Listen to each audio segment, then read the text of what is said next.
Saudamos você com a graça e a paz do Senhor Jesus. Que Deus abençoe a tua vida e hoje Ele possa abrir os teus olhos, desvendar verdades que até hoje estão ocultas e auxiliá-lo a entender melhor como andar no caminho do Senhor. O tema de hoje será sociedade versus individualidade em matéria de religião.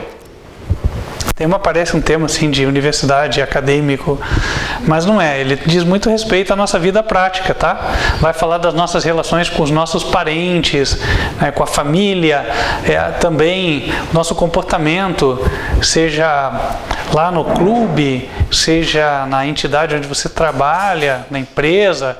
Vai falar também sobre a cidade onde você vive, o estado no qual você está inserido, o país onde você se encontra.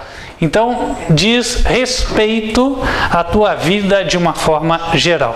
Mas antes de nós entrarmos no tema, que é um tema bastante atual, adianto, nós vamos ver já, tem coisas acontecendo aí, fervilhando ao nosso redor e que mal sabemos.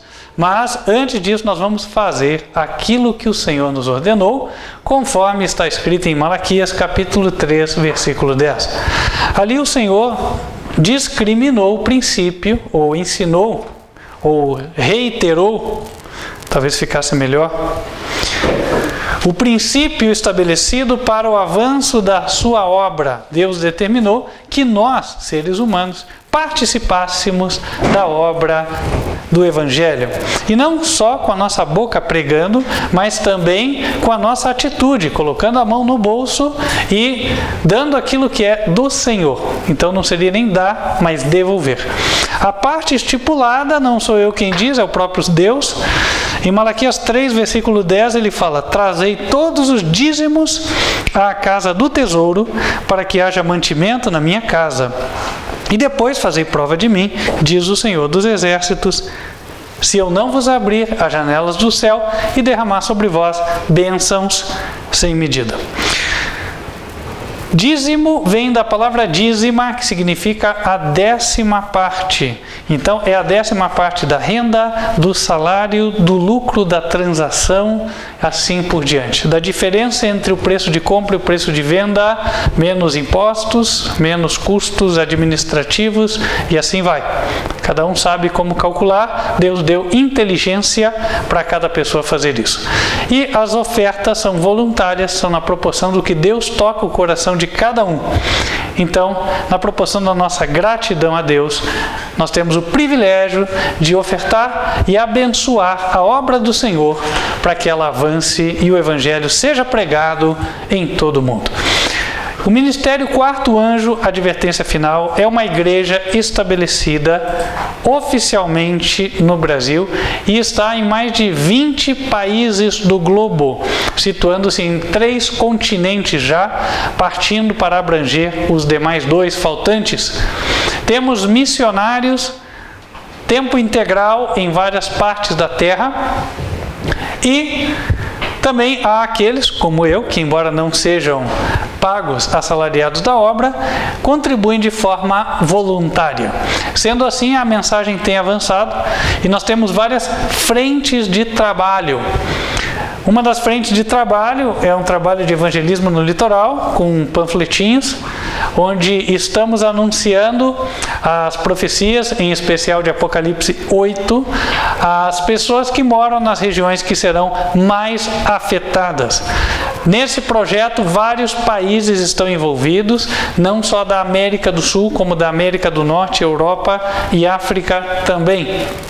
É um projeto que já está em pleno andamento há vários meses e já atingimos mais de 60 mil lares aqui no Brasil e atingimos quase, ou talvez um pouco mais até, de 1 milhão de pessoas, contando o trabalho também nas redes sociais e abrangendo não somente o Brasil, mas também outros países.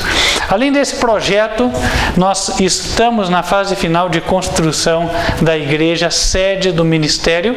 Cita a rua Frei Lívio Paniza, número 530, bairro SIC, divisa com Campo Comprido, próximo ao terminal do Campo Comprido. Você está convidado a conhecer. Eu não sei se hoje teremos condições de apresentar as fotos. Esta semana finalizou-se a instalação do paver, a calçada externa. A igreja já se encontra com a calçada, também pode-se ver o gradil externo, que já está pintado. E vamos para as últimas etapas antes de darmos início aos trabalhos dentro do novo templo. É um templo, como você pode ver, não é faraônico, tem capacidade para 100 pessoas sentadas no salão principal e também tem salas anexas para o estudo, a escola bíblica das crianças, e vai ter estrutura para transmissão de vídeo com qualidade, e assim você que está longe vai poder nos acompanhar também. Além disso, nós temos outros projetos. Um deles envolve as publicações. Aí não é só aquele folheto que eu apresentei, são várias outras literaturas, muitas delas gratuitas. Você pode solicitar, por exemplo, folhetos para fazer o trabalho missionário. Nós temos muitas pessoas às quais temos acesso, vizinhos, colegas de trabalho, frentista, o cobrador do pedágio, quem está nos atendendo no supermercado e assim por diante. Ocasiões são das mais diversas. Hoje em dia estão voltando as atividades sociais aos poucos, portanto, temos mais oportunidades de contato pessoal. Você pode solicitar os folhetos para que você entregue esse material. Não tem custo. Se você puder vir até Curitiba para buscar, não paga absolutamente nada. Se você estiver distante, vai pagar o correio. Nós procuramos usar a via mais barata, mas aí não tem como ficar sem custo. O ministério é pequeno, não pode pagar o frete para todos. Portanto, entre em contato. O nosso meio de contato hoje disponibilizado é o WhatsApp. Fora do Brasil, você disca 55, no país 41 99509 8425. Posto isso, meus queridos, nós vamos nos colocar em pé e aqueles que se prepararam vão poder louvar a Deus. Enquanto estiverem louvando, nós estaremos dando oportunidade para quem se preparou fazer a sua entrega. Vamos nos colocar em pé?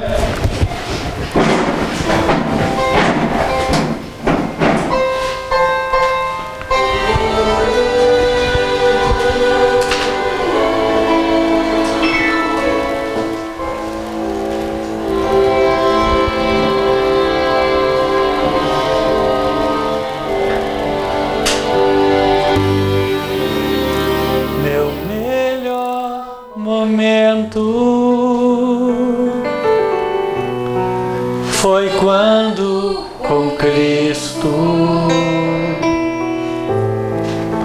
tive um encontro que jamais esquecerei. Da vida cansado no mundo perdido, então a sua doce voz eu escutei.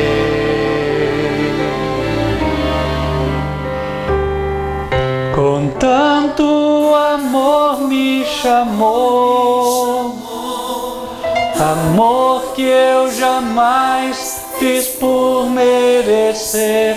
Quando ele me disse assim: vinde a mim, se estás cansado, eu te aliviarei.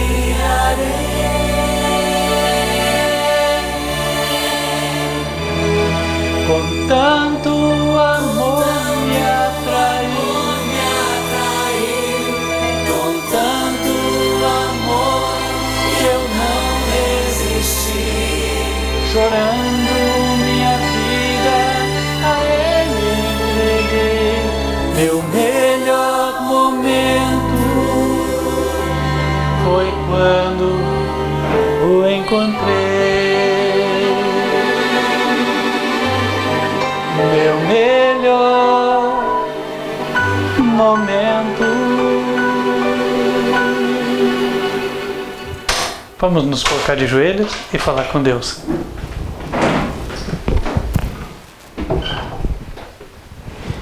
Santo e bom Pai, que nos altos céus habitas, queremos te agradecer porque o Senhor tem abençoado o teu povo de maneira que pudéssemos vir até aqui e contribuições pudessem ser apresentadas no teu altar.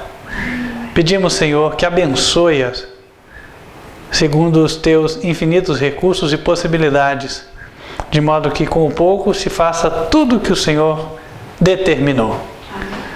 Abençoe para que toda nação, tribo, língua e povo receba esta luz que o Senhor tem confiado a este ministério.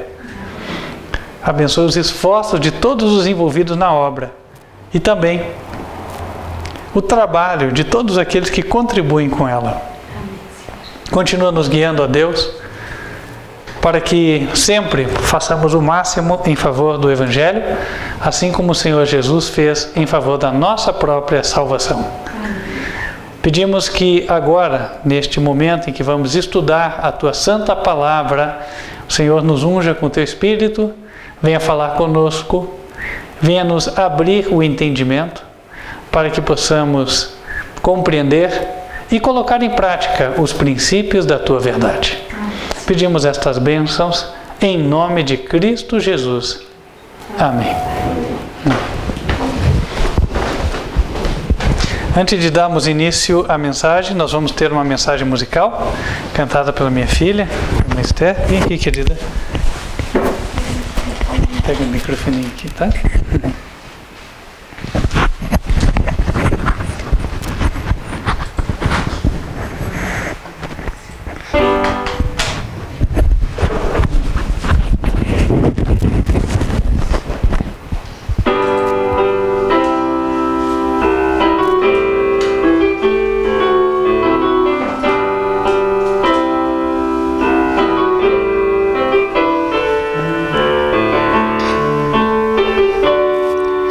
De frente pro mar, estava ele a contemplar aquela multidão, liberta da escravidão, agitada pelo som dos carros que se aproximavam.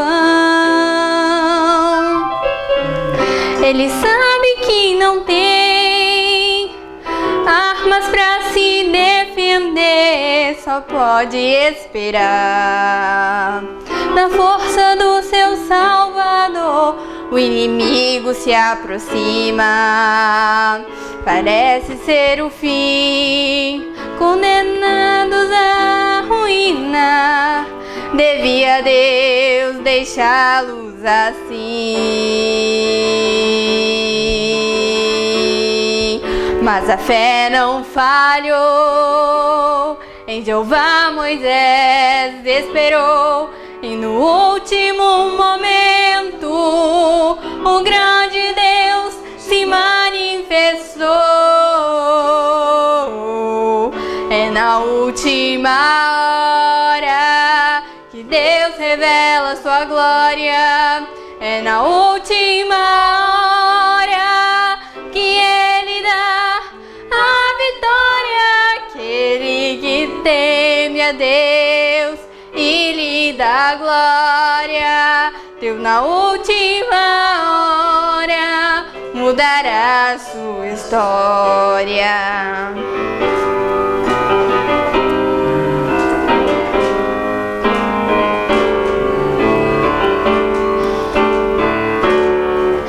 É na última hora que Deus revela sua glória. É na última hora que Ele dá a vitória. Aquele que teme a Deus e lhe dá glória, Deus na última hora mudará sua história.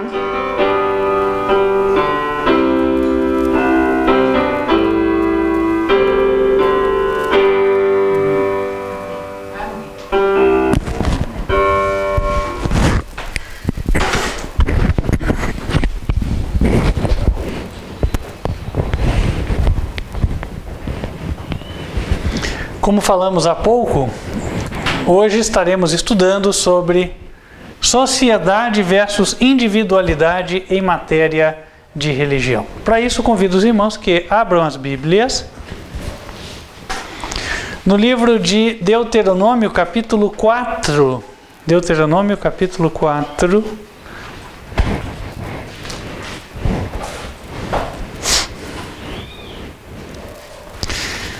No versículo 7. Deuteronômio 4, versículo 7. O povo de Israel foi um povo governado por Deus diretamente, pelo menos durante algum tempo. Se houve um momento em que existiu uma teocracia, o único momento em que ele existiu, ou o único período no qual ele existiu, foi esse. Especialmente durante os 40 anos nos quais os israelitas ficaram no deserto. Por quê? Porque naquele período eles tinham alguém que não estava assumindo o lugar de Deus, mas sim, simplesmente se colocando como um canal de transmissão das ordens divinas, da informação que vinha de Deus para o povo. No caso, Moisés.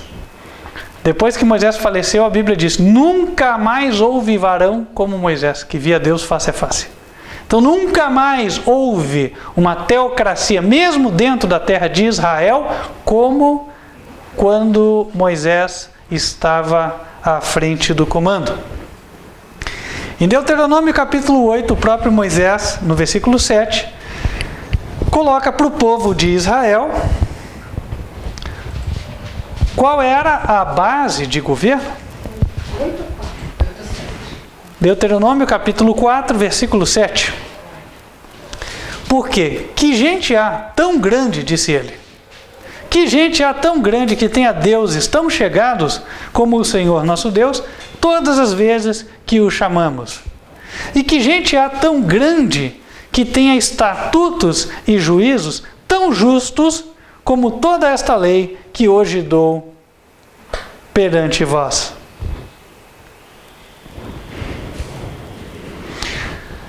Mais à frente ele deixa claro de que quem deu aqueles estatutos não foi ele, foi Deus. Versículo 10.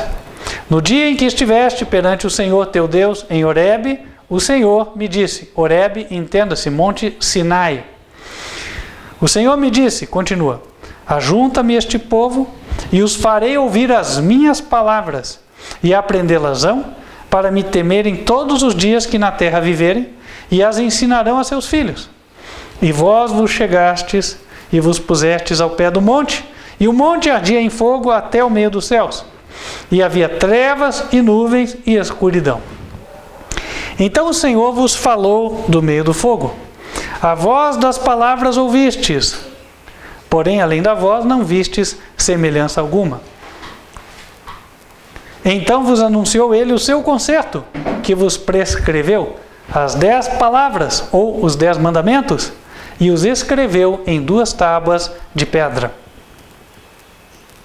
Também o Senhor me ordenou, ao mesmo tempo, que vos ensinasse estatutos e juízos, para que os fizesseis na terra a qual passais a possuir.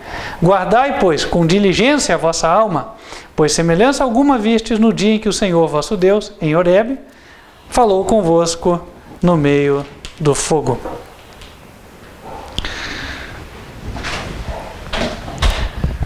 Aqui estava um governo que tinha sua origem em Deus. A sua lei dada pelo próprio Deus, sua regra de governo, sua constituição. Tudo que aquele povo devia fazer era seguir aquelas orientações. Mas nesse particular, ele era livre para seguir aquelas orientações ou não. Deus não escravizou ninguém. Deus não impôs as coisas. Quem não gostasse, poderia viver em outro lugar, inclusive, né?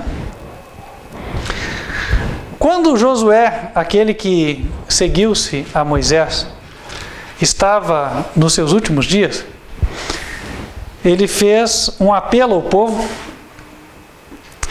E no capítulo 24 de Josué, no versículo 15, ele disse assim: Porém, se vos parece mal aos vossos olhos servir ao Senhor, escolhei hoje a quem sirvais. Se os deuses a quem serviram vossos pais, que estavam da além do rio, ou os deuses dos amorreus, em cuja terra habitais. Porém, eu e a minha casa serviremos ao Senhor. Palavra-chave aqui é escolher. Deus dá a liberdade de escolha. A liberdade de escolha tem a ver com esta palavra aqui, que não é tão conhecida de muitos, individualidade. O que é individualidade? Tem a ver com indivíduo, comigo. O que eu posso escolher? Eu sou livre para escolher. Isso é o que Deus fala. A proposta de Deus é que eu seja livre. Só que os homens, quando eles se reúnem, até para dizer isso eu posso dizer, né? O homem é um ser social. Dificilmente se encontra alguém que gosta de ficar sozinho, né? Que se dá bem ficando sozinho, que nunca sente falta de se relacionar com nenhuma outra pessoa. Deus já nos traz a este mundo no seio de uma família, vindo de uma mãe. Então, nós já nascemos como seres sociáveis. Isso a própria natureza ensina. Os filhotinhos estão lá em volta da mãe, do pai, certo? Depois se relacionam entre eles, brincam, enfim. E os homens, quando se reúnem em sociedade, eles intuitivamente estabelecem regras de convivência. E essas regras de convivência passam a ser uma espécie de lei. Essa lei, ela limita aquilo que cada um pode fazer no âmbito de convivência. E o que ocorre muitas vezes é que há um conflito entre essas leis de convivência e as ordens de Deus sobre nós. As obrigações que nós temos para com Deus. E aí que nós entramos nesse particular aqui, sociedade versus individualidade. Sociedade tem a ver com viver com outras pessoas. E aqui eu trago um extrato da Constituição de um dos estados americanos, onde na sua Constituição de 1784, no capítulo 4, no capítulo 3, diz assim: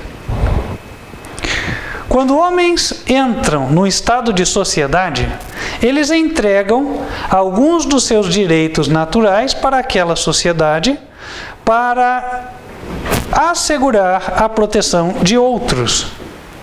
E sem tais equivalentes, a entrega é nula. Entre os direitos naturais, alguns são, por sua própria natureza, inalienáveis, porque não pode ser recebido um equivalente por eles. Desta natureza são os direitos de consciência. Vamos explicar, trocar em miúdos isso aqui. Então agora nós nos reunimos, como aconteceu lá nos Estados Unidos, né? Então os imigrantes europeus chegaram lá no estado de Virgínia, foi o primeiro, depois foram estabelecendo outros estados. E aí chega a hora da conversa. Bom, nós estamos aqui, nós somos um grupo de famílias, pessoas, etc. E como é que nós vamos conviver? E se tiver um bandido aqui, como é que a gente vai resolver esse assunto? Se tiver um crime, como é que nós vamos legalizar os casamentos? Como é que nós vamos legalizar a propriedade? Para garantir que isso é teu e aquilo é meu. Então nós vamos nos organizar como um Estado. Daí que surge Estado. Estado não é só porque eu nasci no estado do Paraná, no estado de São Paulo, no estado de Minas Gerais, etc. Não, o Estado ele é fundado com base nisso aí. Pessoas que se reúnem precisam ter uma regra de convivência. E aí, estas pessoas entenderam que o Estado ele é fundado com base no consentimento instituído para o bem geral. Então, o que eu tenho que consentir? Eu tenho que concordar com entregar alguns dos meus direitos naturais para garantir a proteção de outros direitos. Vamos aqui tratar deles. Por exemplo, um direito que eu consigo garantir, ou pelo menos eu tenho esse propósito de garantir quando eu estabeleço um Estado organizado, é o direito à propriedade. Porque se não tiver ordem, né? Cada um achar que faz o que achar direito, se eu olhar para a casa do vizinho e achar que ela é mais bonita que a minha, de repente eu olho que aqui nós somos 4, lá ele é um só, nós vamos lá tomar aquela casa à força. E ninguém vai nos impedir, correto? Agora, se há um Estado estabelecido, vai falar não. Isso nós entendemos que não é permitido, e se for realizado, nós vamos aqui estabelecer um poder de polícia, daí o surgimento da polícia, certo? Para que vá lá e impeça o bandido de realizar os seus intentos. Então ele vai garantir a lei, no caso a regra de convivência que nós estabelecemos, e a ordem. Agora, para que isso aconteça, eu tenho que também entregar alguns dos meus direitos. Por exemplo, eu posso dizer assim, bom, eu posso escutar música a 150 decibéis se eu quiser, de volume.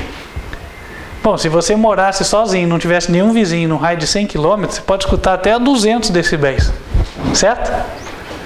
Mas quando você quer conviver com pessoas, um aqui tem uma casinha do lado, a outra do outro, se o teu som estiver acima de um determinado volume, ele vai atrapalhar o outro de tal maneira que pode até impedi-lo de desenvolver as suas próprias atividades, certo? Então eu tenho que abrir mão desse direito meu, certo? Aí a minha liberdade termina onde começa a liberdade estabelecida para o próximo. Então tem alguns direitos que para eu conviver em sociedade eu vou ter que abrir mão deles, né? Eu não posso estender a minha propriedade até onde eu quiser. Não, porque de repente eu vou entrar na propriedade do vizinho. E aí eu não posso botar a minha cerca 1 metro para dentro da propriedade dele. Correto? Então eu abri mão de estender o meu território até onde eu acho que eu devo, em troca de ter a proteção que o Estado me oferece. A organização do Estado. E aí os benefícios que vêm disso. Por exemplo, um comerciante vai se sentir seguro numa terra que não tem lei? Será que ele vai abrir um mercado, uma mercearia, qualquer coisa? Não, por quê? Porque hoje ele abre, amanhã pode ele estar quebrado, né? Todo mundo roubou tudo, não tem nada, ele não recebeu nada em troca pela sua mercadoria. Agora, quando há um Estado que protege o comerciante, então ele se arrisca a ir para lá, né? Mas ele também abre mão do direito de ficar com todo o lucro da sua venda. Por quê? Porque uma parte daquele lucro ele vai encaminhar para o Estado se autofinanciar, para pagar a polícia que vai atender a sua proteção e assim por diante. Bom, estou falando de algumas coisas que para muitos é chover no molhado, mas para outros sempre viveram isso, mas nunca se atinaram para o fato de que é assim que as coisas funcionam. Certo? No seio da família também é a mesma coisa. Eu me lembro quando eu era pequeno e eu me excedia no comportamento, às vezes eu escutava, né? Olha, enquanto você estiver aqui, depender de mim, vai obedecer, vai seguir a regra, né? Ou como dizia o gauchão, né? Enquanto comer do meu feijão, vai viver debaixo da baia do meu facão, né? Então, nós vemos o seguinte, formas do povo se expressar, mas que expressam uma realidade que todo mundo acaba reconhecendo, ou pelo menos deveria reconhecer, que é o seguinte, para eu conviver em família, eu tenho que respeitar meu irmão, tenho que respeitar meu pai, minha mãe. Se não houver nenhum respeito, não vai haver convivência familiar. Vão se matar lá. Acontece às vezes, né? A gente vê alguns crimes hediondos aí, não vou falar disso em detalhe. Mas acontece. Então, a família é um lugar onde, para que haja convivência, também existem regras. As regras não são tão formais quanto na sociedade formal. Não existe a constituição da família. O pai não chama lá os filhos e a mãe para falar, vamos escrever o nosso livro, a constituição, a regra da casa, etc. Mas, intuitivamente ou tacitamente, já se conhece as regras da casa. Isso minha mãe gosta, isso meu pai não gosta. Não é assim? Então, as regras da casa, acaba que elas ficam estabelecidas. Há famílias onde as regras são distorcidas. Às vezes os filhos dão as regras para os pais, mas eu também não vou entrar nesse particular agora, na distorção do conceito de família. Eu quero entrar no contraste entre sociedade e individualidade. Mesmo no seio da família, existem alguns direitos do indivíduo que são inalienáveis. O que quer dizer um direito inalienável? Ninguém pode se intrometer naquilo. Não é porque eu estou na família, né, eu sou um filho, eu sou uma esposa, o marido trabalha, ele que põe dinheiro em casa, nem por isso ele tem direito sobre algumas coisas. Existem alguns direitos que são inalienáveis. E desses direitos gostaria de tratar agora. Não de quaisquer direitos, porque eu poderia falar direitos sobre o meu próprio corpo, por exemplo. O marido e mulher estão unidos, mas o corpo da mulher não é de propriedade do marido. O corpo da mulher é de propriedade dela. Embora a Bíblia diz que ambos se unam e sejam uma só carne, não compete ao marido querer usar o corpo da mulher de qualquer maneira. Não.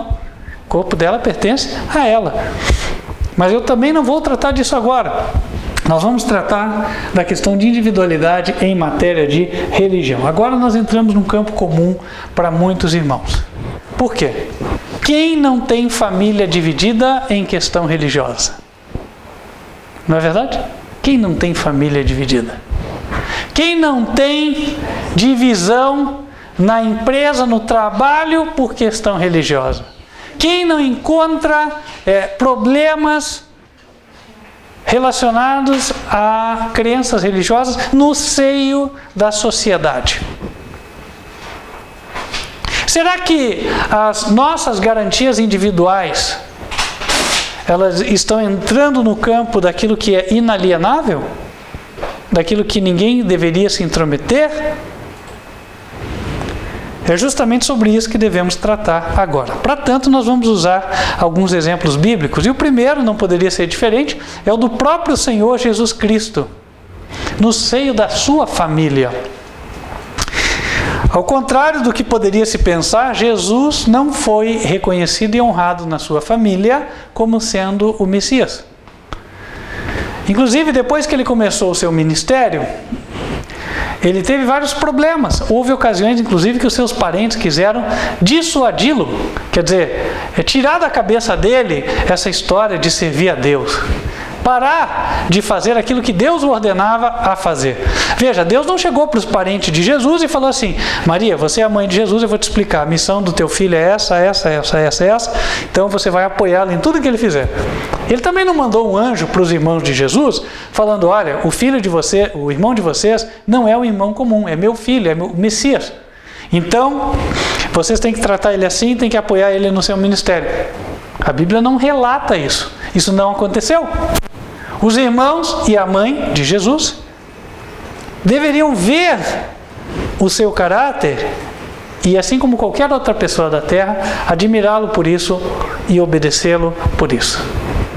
Mas não era o que acontecia.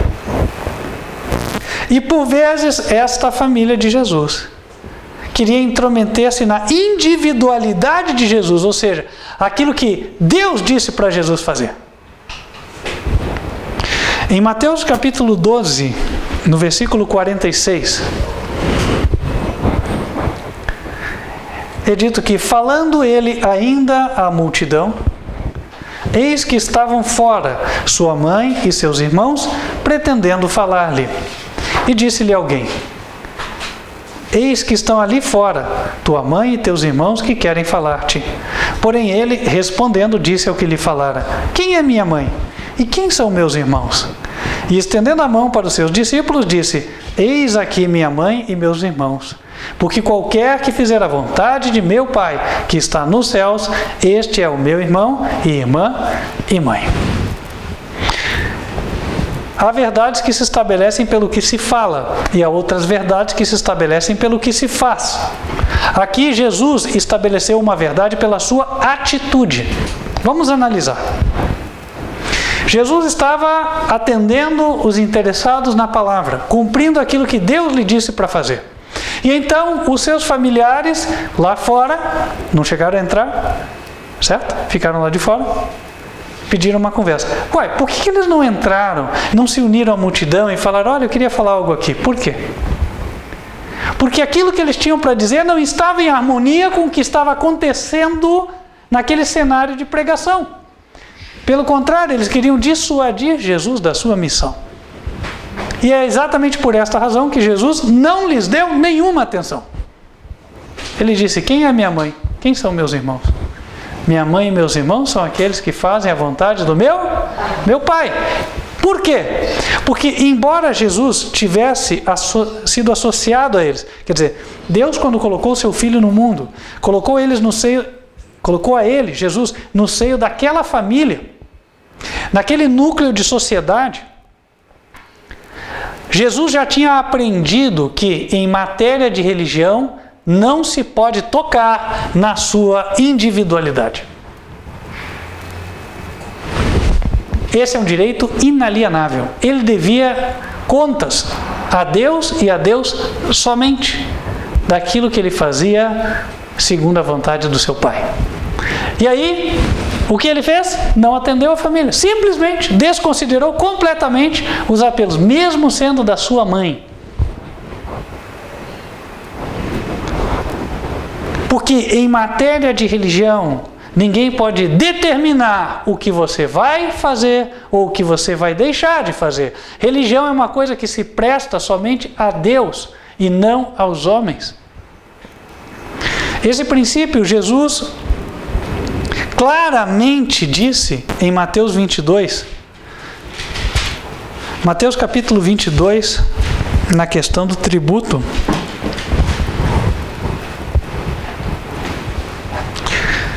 No versículo 17 diz que os homens chegaram até Jesus e perguntaram: dize-nos, pois, que te parece? É lícito pagar o tributo a César ou não? Jesus, porém, conhecendo a sua malícia, disse: por que me experimentais, hipócritas? Mostrai-me a moeda do tributo. E eles apresentaram um dinheiro. E ele disse-lhes: de quem é esta efígie e esta inscrição? Disseram-lhe eles: de César. Então ele lhes disse: dai, pois, a César o que é de César e a Deus o que é de Deus. Vamos analisar em cima desse verso alguma coisa e aí contrastar com o que a gente já trouxe até aqui. Uma moeda. A moeda tem a chamada cara e a coroa. Jesus menciona esses dois lados da moeda como sendo a efígie e a inscrição, certo? De quem era a carinha que estava lá na moeda? César. De César. Então ela representava o governo de César, o governo do homem. A inscrição, quem pôs aquela inscrição? O homem. Então aquilo tem a ver com o homem. Hoje, se você pega uma moeda de R$1, ora, por que está escrito 1 ali? Porque o governo do homem determinou que naquele disco de metal fosse cunhado o número 1. Então aquilo tem a ver com o homem.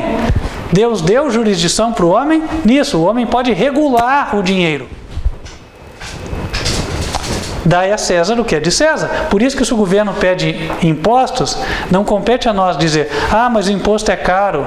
Ah, mas o imposto é injusto. Ah, mas quem faz uso do imposto faz mau uso, desvia a verba, rouba, etc. Por isso eu não vou dar. Não, isso Deus não autoriza a fazer.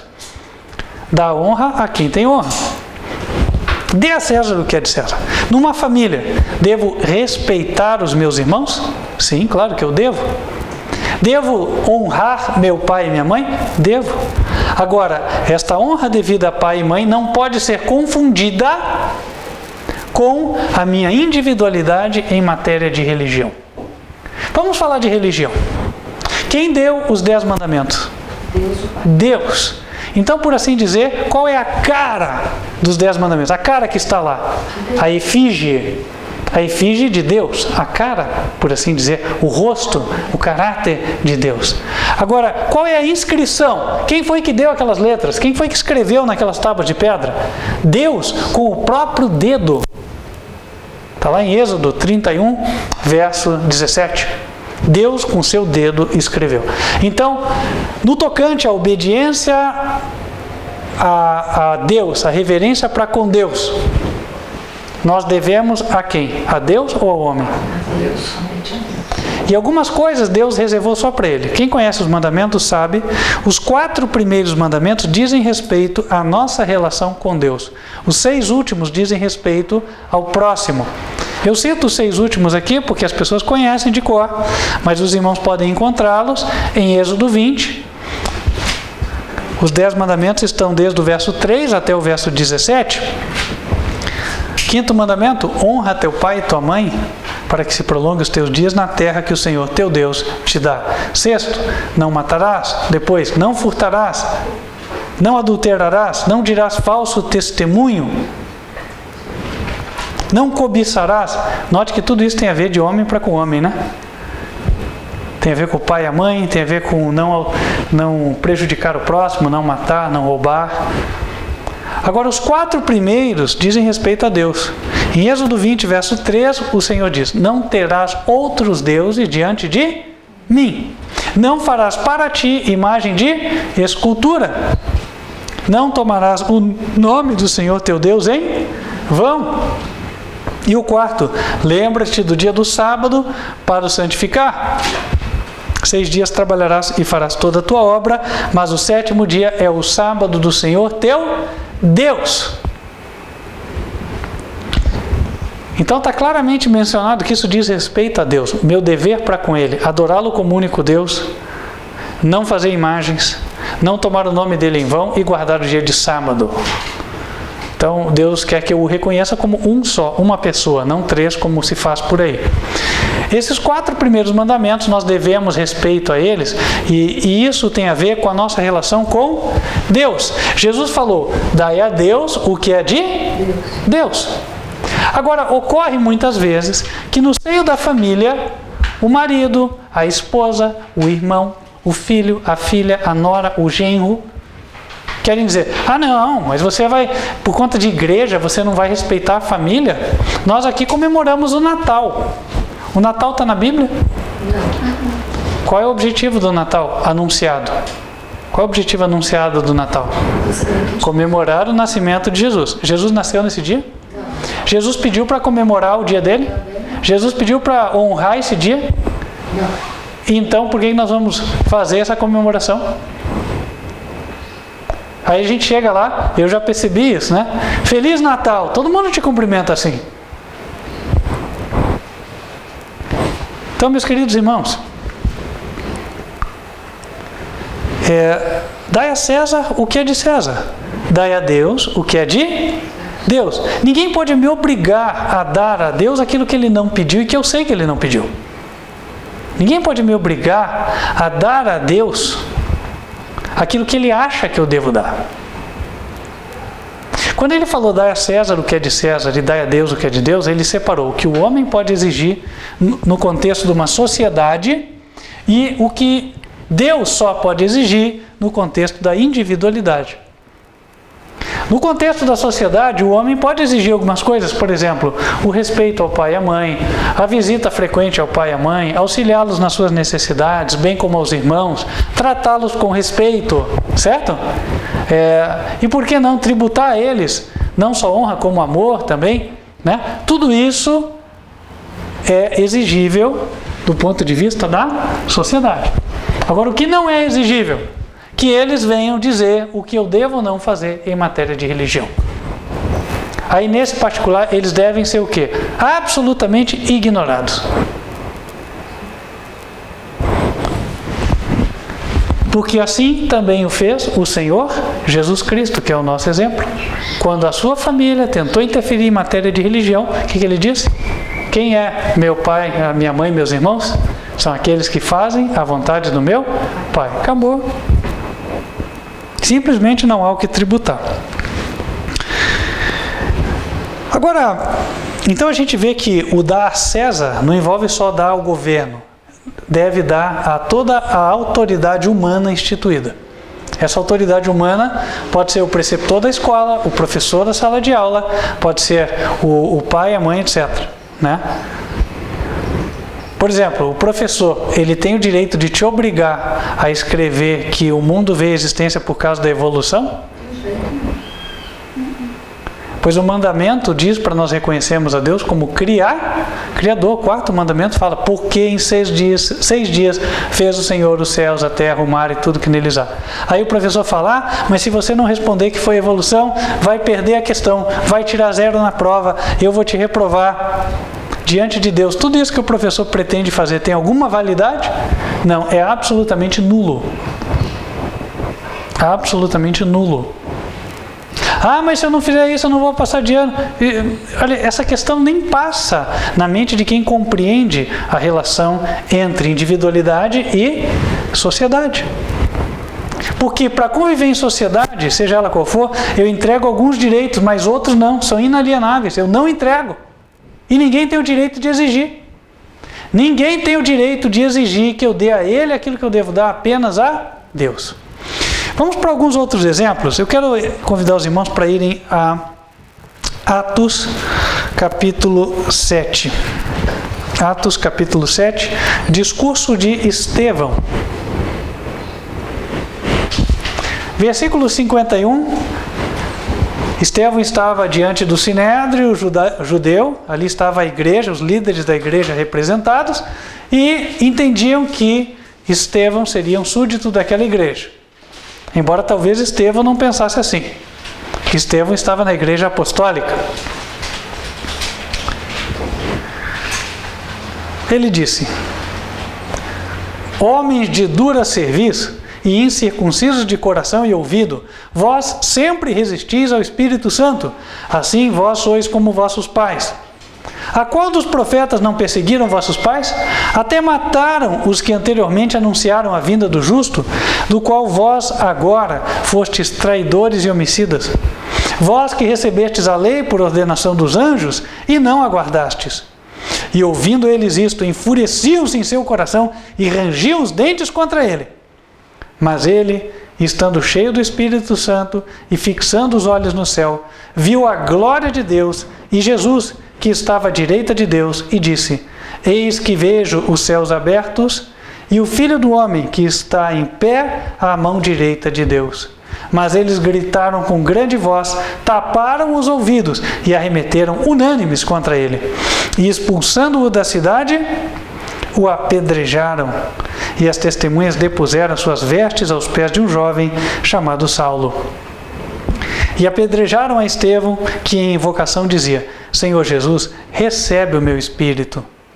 E pondo-se de joelhos, clamou com grande voz: Senhor, não lhes imputes este pecado. E tendo dito isto, adormeceu. Aqui estamos num contexto de igreja. Estevão estava num contexto de igreja. E aí ele começou a falar aquelas coisas, né? O que ele falou?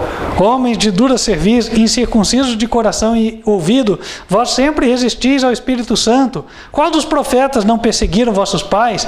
Até mataram os que anunciaram a vinda do justo. E aí aqueles homens não quiseram ouvir a voz de Estevão. A pergunta que eu apresento aqui para a igreja é a seguinte: Estevão tinha o direito de dizer aquelas coisas? Sim. Deus não. Mas é interessante que aquele direito que ele possuía não foi observado, não foi garantido. Aqueles homens que ali estavam se achavam os donos da igreja. E não só isso, eles se achavam os transmissores da vontade de Deus, eles se achavam substitutos de Moisés, só que existia um notável contraste entre eles e Moisés. Quando Moisés estava, ele simplesmente transmitia aquilo que Deus dizia e não acrescentava nem retirava nada. Agora aqueles homens criaram as suas próprias leis e disseram para o povo que eram as de Deus. E nesse particular, eles queriam obrigar o povo a dar a Deus o que é de Deus. Mas eu não devo dar a Deus por meio de César aquilo que é de Deus. Isso talvez seja um pouquinho mais difícil de entender. Mas é o que vai acontecer conosco em breve. Por isso é interessante a gente meditar nisso. Então Deus está aqui, certo? E aqui está o indivíduo.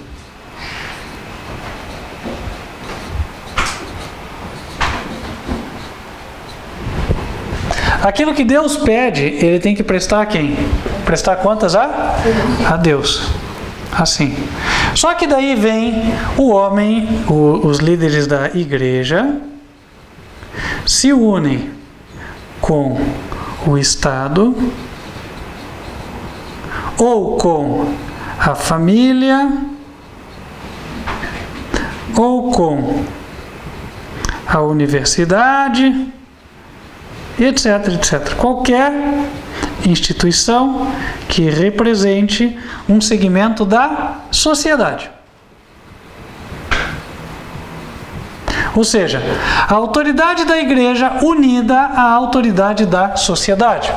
Aí eles dizem o seguinte para o indivíduo: o que você tem que prestar a Deus não é o que você acha, é o que nós determinamos que você deve prestar. Então, eles querem fazer o seguinte: eles querem quebrar esse elo aqui, certo?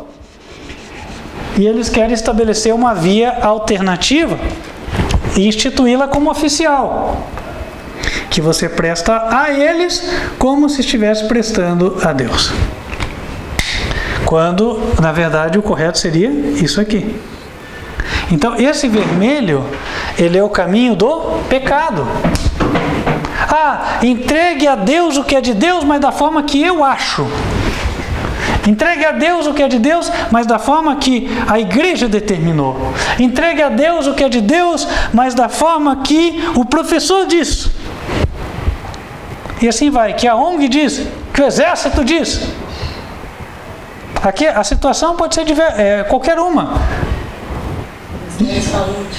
Nós vamos estar sempre diante destas situações aqui.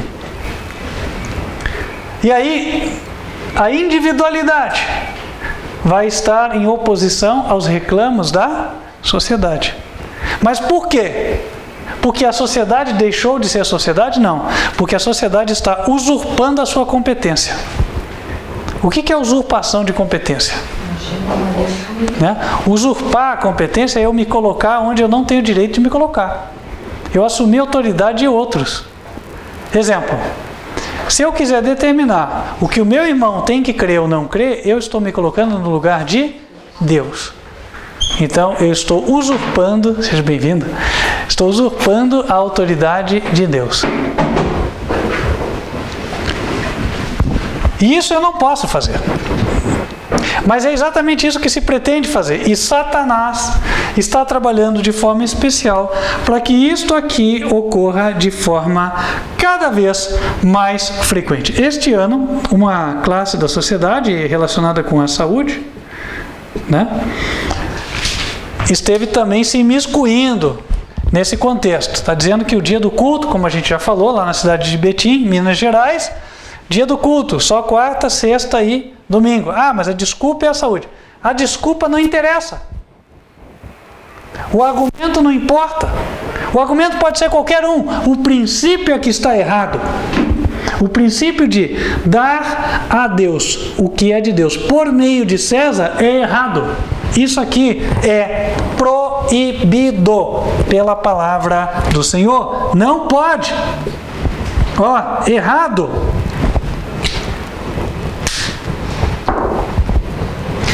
Você, indivíduo, é conclamado por Deus a não permitir que marido, esposa, filho, filha, genro, nora, professor, deputado, juiz, governador, presidente, rei, seja quem for, presbítero, sacerdote, pastor, se interponha entre você e Deus e queira determinar o que você deve crer ou o que você não deve crer. O que você crê é entre você e Deus. Só. Como você dá satisfação a Deus daquilo que Ele pediu, é entre você e Deus e acabou. O ser humano não tem ingerência nisto. Assim como os judeus aqui também não tinham. Mesmo tendo matado a Saulo. Você pensa, mas eles mataram, então acabou, né? Não, Estevão, perdão. Eles mataram, então acabou? Não, não acabou. Essa história está pela metade. Porque Estevão vai participar da primeira ressurreição. E esses assassinos, os que não se arrependeram, vão participar da segunda ressurreição, do juízo, e vão morrer no lago de fogo. Então Deus fará justiça. Agora, nós seremos provados, claro. O apóstolo Paulo, quando estava dando o seu testemunho, em Atos 22, ele foi um que se converteu daquele crime cometido contra Estevão. Se arrependeu. Versículo 20. E quando o sangue de Estevão, tua testemunha, se derramava, diz Paulo, também eu estava presente e consentia na sua morte e guardava as vestes dos que o matavam.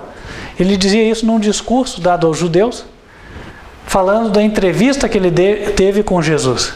Então ele menciona o que Jesus lhe respondeu. Verso 21. Vai, porque hei de enviar-te aos gentios de longe. E ouviram até esta palavra, e levantaram a voz dizendo, tira da terra um tal homem, porque não convém que viva. E clamando eles, e arrojando de si as vestes, e lançando pó para o ar, o tributo mandou que o levassem para a fortaleza, dizendo que o examinassem com açoites, para saber por que causa assim clamavam contra ele. Então, pelo que Paulo falou a respeito da sua fé, queriam matá-lo. Tinha o direito? E o tribuno, embora na posição de juiz, tinha o direito de mandar açoitar Paulo? Diante de Deus, o que isso era? Errado, ilegal, proibido. E aqui nós entramos no outro particular. Exercer a individualidade em religião diz respeito a pregar o que Deus põe na tua consciência. Independente do outro achar que é ofensivo à religião dele. Eu tenho o direito de achar o que eu quiser da religião do próximo. E eu tenho o direito de denunciar aquela religião como errada e influenciar as pessoas para saírem daquela religião se eu entender que eu devo fazer. E se eu entender que este é o meu dever para com Deus. E ninguém tem o direito de interferir nisso. Dito de outra forma, nenhuma instituição da sociedade pode proibir a pregação do Evangelho. Porque a pregação do Evangelho é um dever que o homem tem para com Deus. O professor da escola não pode impedir a pregação. O Estado, o governo não pode proibir a pregação. A igreja não pode proibir a pregação. Por mais que você venha à igreja, não é na igreja que eles devem dizer, você não pode pregar.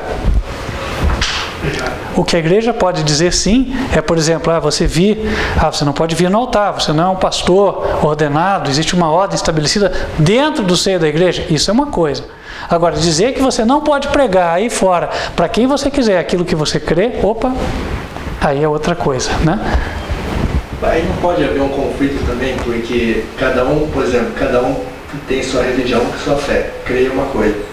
Mas, por exemplo, que nem o Estado Islâmico ou outras religiões, né, pega que acha que não sei quem que tem que morrer também. Isso não gera um conflito também, que um certo limite que tem que ser limitado pelo Estado ou não? Bem observado, né? Aqui foi colocado. Há algumas religiões que dizem que é dever da pessoa matar o próximo, certo? Então, nesse caso, o Estado pode intervir diante de Deus? Sim, pode e deve. Por quê? Porque daí já entra na relação do homem para com o homem. O indivíduo para com o indivíduo. Se o indivíduo acha que no seu dever para com Deus ele pode prejudicar o seu próximo, ora, esta relação entre ele e o próximo, ela é regulada pela sociedade. E vamos no básico, para todo mundo entender com clareza. 2 irmãos brigando em casa, o que a mãe e o pai fazem? Apartam a briga e castigam, certo? Por quê? Porque eles têm autoridade como reguladores daquela sociedade de manter a ordem. E não vão deixar que um prevaleça-se do outro, seja por ser mais forte, mais velho, mais esperto, né? Então, aí ele tem o direito de intervir. Quando essa sociedade é organizada num contexto maior, ela se transforma no Estado. O Estado tem o direito de intervir. Nesse particular, nem a igreja tem o direito. Mas os dois estão brigando na igreja, o pastor pode ir lá e aplicar a punição. Não pode. Ele tem que chamar a polícia. Aquilo está fora do direito, né? Eu sei que na hora da confusão lá, entra um, entra outro, segura o braço, né? Mas quem tem o direito de ir e estabelecer a ordem naquela confusão gerada ali é a polícia. Eu não posso entender o templo da igreja como um feudo, quer dizer, como se fosse um país independente onde eu governo, é a minha monarquia. Não é assim, a gente sabe que não é, certo? Nós estamos, embora em igreja aqui, sob a jurisdição da Constituição Brasileira, promulgada em 1988, perdão. Então, aqui, o Estado e a sociedade vão regular essas infrações, esses crimes ou essas incivilidades. O Estado, ele é um Estado que administra o governo civil. E tudo aquilo que diz respeito a afetar, violar os direitos do meu próximo é qualificado como incivilidade. Então, por exemplo, o Mormon quer praticar a poligamia. Aqui no país, a poligamia ela é permitida pela nossa lei? Não. Então, isso é um crime, é incivil, incivilizado. Isso é punido pelo Estado? Sim. O Estado regula isso? Sim. Um pai pode entrar na justiça porque tem um mormon lá querendo casar com a filha dele e já é casado com outra? Pode. Né? O Estado pode intervir, pode impedir essa relação? Pode. Né? Claro que aí você tem que acionar o jurídico para fazer valer a lei, certo? O magistrado pode definir. Agora, mesma coisa. Na minha religião está determinando a jihad, guerra santa. Eu tenho que matar meu inimigo. O jesuíta lá católico que acredita que os fins justificam os meios, né? Usa os princípios da máfia. Mazzini autoriza furto, envenenamento e assassinato, né? Trabalha segundo essa política. Não estou falando do jesuíta que aparece aí fora. Esse que está aqui fora anda bem, fazendo o bem para os pobres, caridade, é isso que a sociedade vê. Estou falando aquele que é mencionado nos livros, os assassinos do Vaticano, por exemplo, né? Aqueles que estão atuando por trás dos bastidores e praticando os crimes. Se forem pegos, cabe ao Estado puni-los, correto? Porque aquilo é incivilizado, aquilo não é civil. Então, o Estado, ele regula as relações de homem em homem. Aquilo que está nos 6 últimos mandamentos. Ali o Estado tem ingerência. É nesse sentido que Paulo, em Romanos capítulo 13, ele fala para nós respeitarmos as autoridades e os magistrados, porque não há autoridade constituída que não o seja por Deus. E hoje no Brasil, nós vivemos aqui uma dicotomia. O que é uma dicotomia? Um contraste, né? Nós temos 3 poderes, mas nós temos líderes no executivo respeitando, enquanto líderes no judiciário desrespeitando essa ordem estabelecida. Certo? Por quê? Existem líderes no judiciário fazendo inquéritos, inclusive, isso é público e notório, não estou falando nada de novo, certo? Mas inquéritos que se sobrepõem às leis estabelecidas, à Constituição estabelecida. Mas porque ele tem uma posição de interpretar a Constituição, ele se acha no direito de, inclusive, negar aquilo que está lá, dizendo que a interpretação dele é errado. Isso é usurpação de competência. Não está sendo punido agora, mas é errado. E não está sendo punido por uma questão política, aí é outra questão, certo? Por outro lado, nós temos visto um executivo que, ao receber determinadas determinações que são restritivas, tem obedecido. Nós temos o civil e o incivilizado. O que é civil e o que não é civil. Civil, obediência à lei, à ordem estabelecida nos últimos 5 mandamentos. O que não é civil é o que não é. Ninguém tem o direito de ultrapassar aqui sem ser punido pelo Estado. Se o Estado funcionasse 100%, é assim que devia acontecer. Qualquer pessoa que transgredisse na sua relação com o próximo seria punida. Agora, aquele que toma o nome de Deus para transgredir, invadir a liberdade do indivíduo, ele é criminoso. Por exemplo, os judeus que mataram Estevão, eles deveriam ser punidos. Por quem? Pelo Estado, porque eles cometeram um crime, assassinato. O assassinato é um crime que está dentro da esfera do Estado, o regular e o punir. Correto? Agora, nós estamos avançando para um momento onde o Estado pretende fazer leis que afetam a individualidade. E aí, diante de Deus, essas leis são válidas ou são nulas? São nulas. Isso é que deve estar bem assentado na nossa mente, porque no seio da sociedade nós vamos ouvir de todas as pessoas à nossa volta o contrário. Então nós temos que ter essa opinião bem assentada na nossa mente, certo? Porque no seio da família vamos ouvir o contrário. Mas não é muita obstinação sua, né? Você queria ir contra todo mundo. Olha, a lei é essa, poxa, a gente tem que obedecer a lei, senão isso aqui vira uma anarquia e tal. Aí, exemplos vão haver N. Agora, o que está em causa não são as situações. Porque o que se faz muito é, você tenta particularizar uma situação gritante para desfazer o princípio. Falar de outra forma. O certo é eu dar a Deus o que é de Deus, certo? Aí a pessoa fala, não, mas depende. Veja, está todo mundo precisando de cooperação aqui, gente. O Estado está falido, né? Nós estamos com gente passando fome e tal. Você não vai trabalhar no sábado? O país está precisando. O que está em causa não é a situação, é o princípio. Falar, olha, com respeito ao meu pão e minha água, Deus falou que o pão será dado e a água será certa, e não só para mim, para todo aquele que crê nele. Mas independente disso, independente da situação, o que está em causa não é essa situação. O que está em causa é que o Estado não tem o direito, seja sob qual alegação for, de impedir que eu preste a Deus aquilo que eu devo prestar a Ele. Religião é algo que eu respondo só para Deus. Dia de repouso, respondo só para Deus. Você quer escolher que o teu dia é quarta-feira, sexta, sábado, domingo, segunda? Bom, cada um vai prestar contas a Deus, certo? Ah, eu achava. Bom, você achava? Se o que você achava está em linha com o que Deus te ensinou é uma coisa. Agora, se não estiver, você vai responder por isso. A Ele e a Ele somente.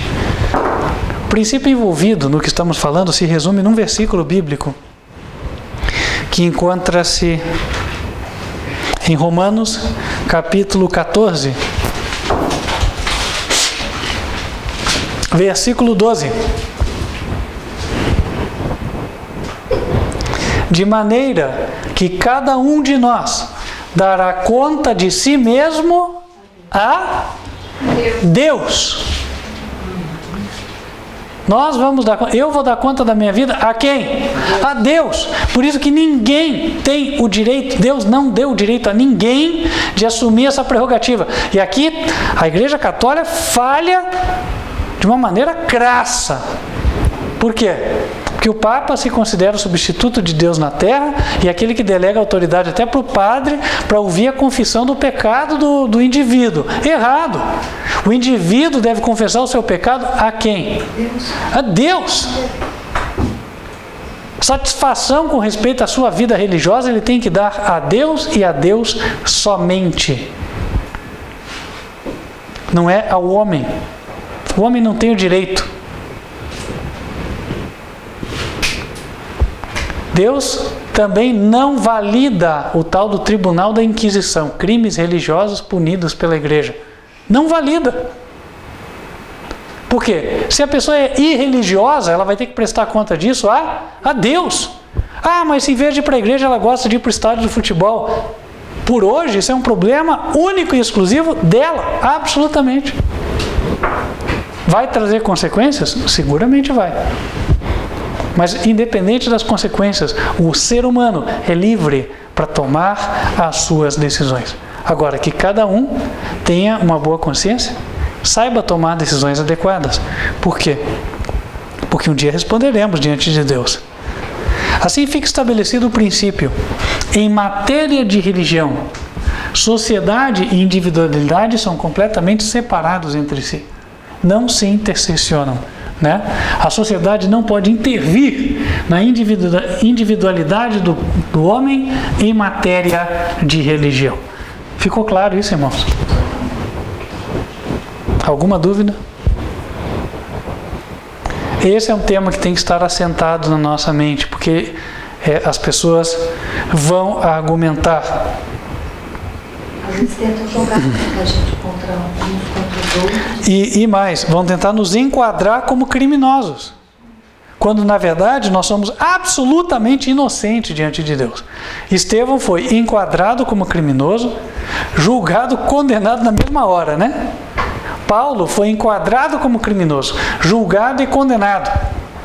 Mas diante de Deus ele está absolutamente absolvido, completamente absolvido. E condenados estão aqueles que usurparam a sua competência. Existe um domínio, que é o domínio de Deus. E existe outro domínio, que é o domínio do Estado. E esses domínios não se interpõem entre si. Deus estabeleceu que o Estado tem o seu domínio, mas não admite que o Estado queira invadir o domínio dele. O domínio dele são os 4 primeiros mandamentos. Primeiro ao 4 mandamentos. E o Estado vai legislar, enquanto existir como Estado aqui na Terra, sobre o 5º ao 10º mandamento.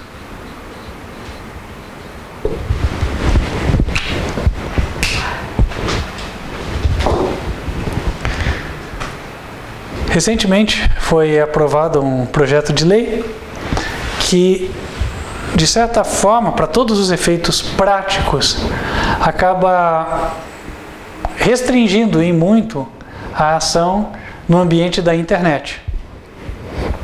Não temos mais a mesma liberdade de usar os dados das pessoas que tínhamos até então, quer para fazer ações de marketing, quer para fazer a divulgação das nossas ideias. E isso, se considerarmos este tema, pode ser visto como uma ameaça, porque um projeto de lei desse, se depois for mal avaliado por um magistrado, por exemplo, por um juiz, uma juíza, ele vai trazer problemas ao povo de Deus. Porque você está desrespeitando a individualidade do próximo. Você está entrando naquilo que não devia. Mas o que você está fazendo? Não, estou pregando o evangelho. Mas você está usando os dados dele. Ora, mas para eu pregar eu tenho que fazer o quê então? Como é que eu vou pregar se eu não tiver os dados da pessoa? Você quer que eu pregue no ambiente de internet se eu não tiver o e-mail dela? Se eu não tiver o número do WhatsApp? Se eu não tiver a página ou o endereço, ou seja lá o que for, o link do Facebook da pessoa, do Twitter, do Instagram e assim por diante? Não tem como, certo? Eu tenho que conhecer o meu destinatário final e lá eu tenho que enviar uma mensagem para ele. Bom, pode ser que depois de eu enviar a mensagem, ele me peça, não quero mais que você envie. Aí por uma questão de respeito eu não vou mais enviar. Agora, enviar pela primeira vez é o meu dever diante de Deus. Eu devo, porque Jesus disse em Mateus 24, versículo 14, este evangelho do reino será pregado a todo o mundo, em testemunha a todas as nações, e então virá o fim. Aí no 28 diz outra coisa, 28 verso 18. Portanto, ide, 19, né? Ide, fazei discípulos. Deus mandou.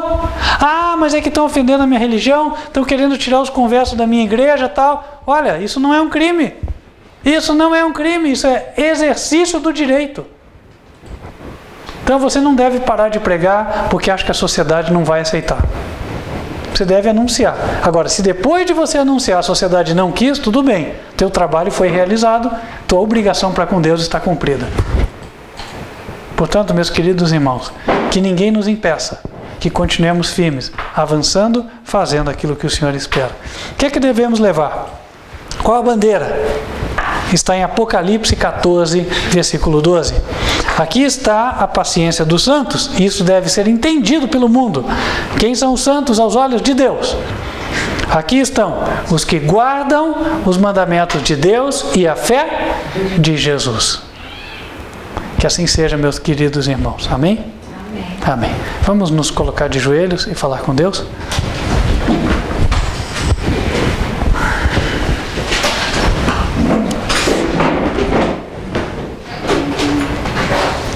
Senhor nosso Pai, nós agradecemos a revelação da Tua Palavra e o esclarecimento que o Senhor tem nos dado.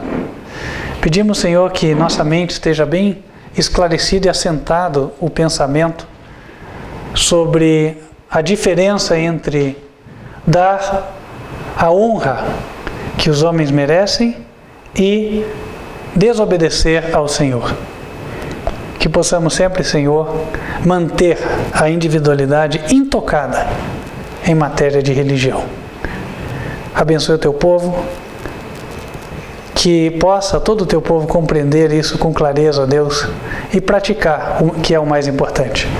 E assim, com destemor, levemos o Evangelho a toda nação, tribo, língua e povo. Dá-nos um bom restante de sábado, guia-nos a fazer a tua vontade, é o que pedimos, em nome de Cristo Jesus. Amém.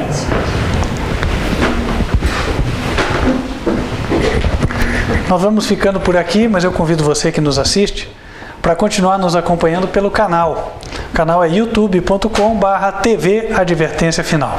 Você também nos encontra pelo site advertenciafinal.com.br.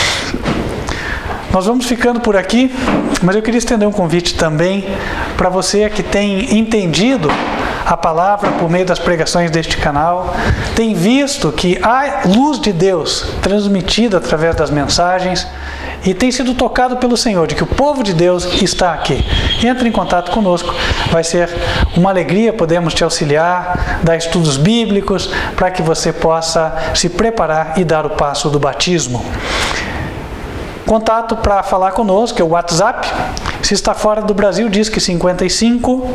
No Brasil, telefone 41 99509 8425. Eu sou o pastor Jairo, estou aguardando a tua chamada. Vamos nos colocar em pé, a igreja. Também vou invocar sobre você as bênçãos do Senhor. Que o Senhor te abençoe e te guarde. Que o Senhor faça resplandecer o seu rosto sobre ti e de ti tenha misericórdia. Que o Senhor levante sobre ti o seu rosto e te dê a paz. Amém. Que Deus te abençoe. Espero estarmos reunidos na próxima oportunidade. Até lá.